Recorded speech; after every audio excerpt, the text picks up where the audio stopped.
Welcome to this new series of practice questions for the CWI Fundamentals Examination, also known as CWI Exam Part A. I will be discussing 5 random CWI Fundamentals questions and explaining the rationale of all the choices, even the wrong ones, so that when you take the exam, you will have the mindset and the right concepts equipped, giving you a high chance of passing the CWI exam. Without further ado, let's get started. Which of the following represents the proper eye protection for SAW? Letter A. Welding helmet with filter lens of the appropriate shade. B. Clear safety glasses. C. No eye protection is required because there is no visible arc. D. Tinted safety glasses. Or letter E. A full face shield with a shade number 5 minimum. So unlike the other welding processes, submerged arc welding process has a high operator appeal because of the lack of a visible arc, which allows the welding operator to control the welding without the need for a filter lens and other heavy protective clothing. Since the flux covers the molten pool of metal, the arc is not visible and lesser smoke is generated, unlike other welding processes. But with this, you still need to protect your eyes because of the flux, but no specific tint protection is needed. Hence, the answer here is letter D. In this question, you need to be familiar of 2 aspects of welding inspection: safety and the welding process itself. Next question. An E7018 SMAU electrode exhibits which of the following characteristics? Letter A. Low hydrogen used on AC only iron powder. Letter B. Low hydrogen used on AC and DCEN. Letter C. Low hydrogen, AC and DCEP, iron powder. Letter D. Rutile, DCEP. Letter E. Rutile, DCEP, iron powder. I have a video regarding this SMAU electrode classification, which you can click here if you need more information. E7018 is a low hydrogen electrode, so by process of elimination, letter D and E can be ruled out. Normally because the electrode which ends with the digit 5, 6, or 8 can be concluded that as a low hydrogen electrode.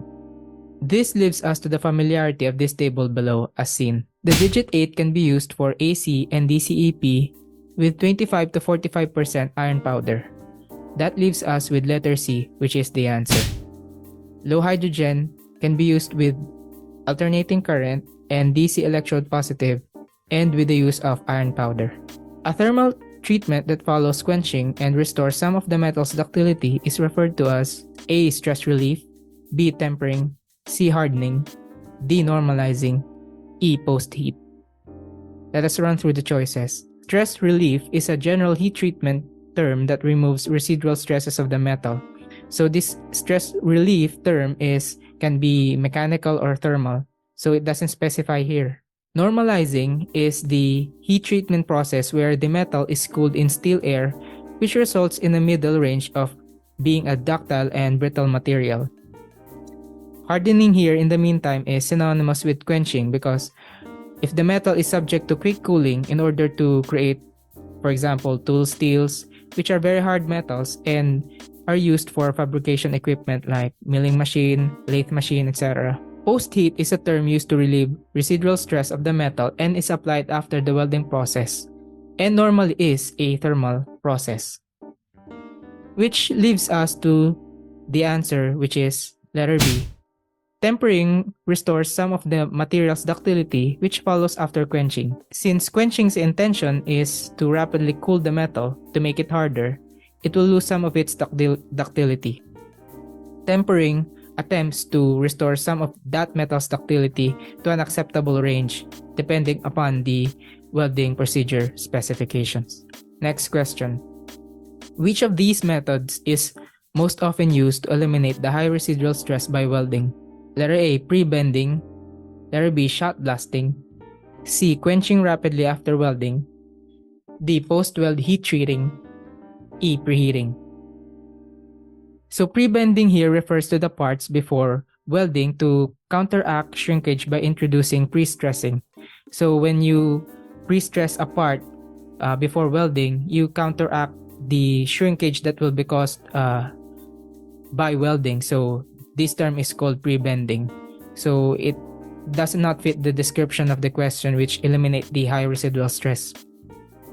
Shot blasting, in the meantime, is a form of surface preparation technique used to remove debris and irregularities in the base metal.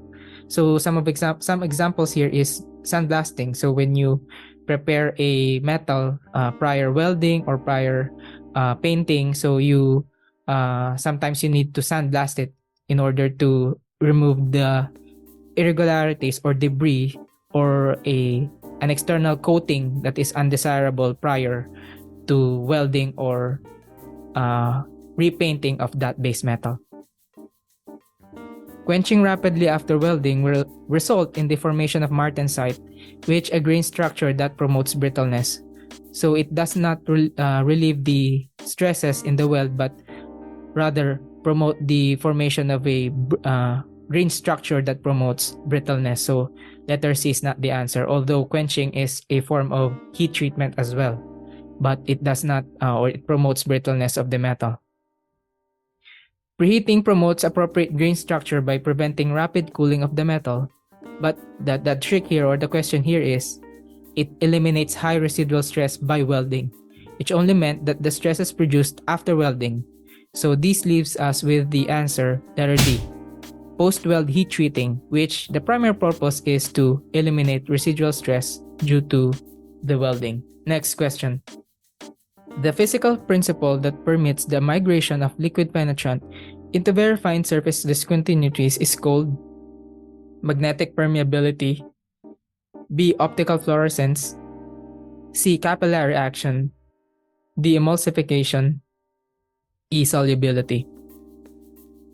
So there's only one answer here that refers to that physical principle, which is letter C. Now, this concept is the basis of dye penetrant testing, wherein after the penetrant went into the pores or crevices of the weld, and after applying the developer, it reveals whatever discontinuity the weld might have. This is by the concept of capillary action, where the liquid ascends through a slim or permeable substance. The answer here is letter C. All other choices refers to other chemical analysis like the magnetic permeability, optical fluorescence, and letter D and E refers to a chemical process, wherein emulsification and solubility refers to another or other chemical processes that not involve welding.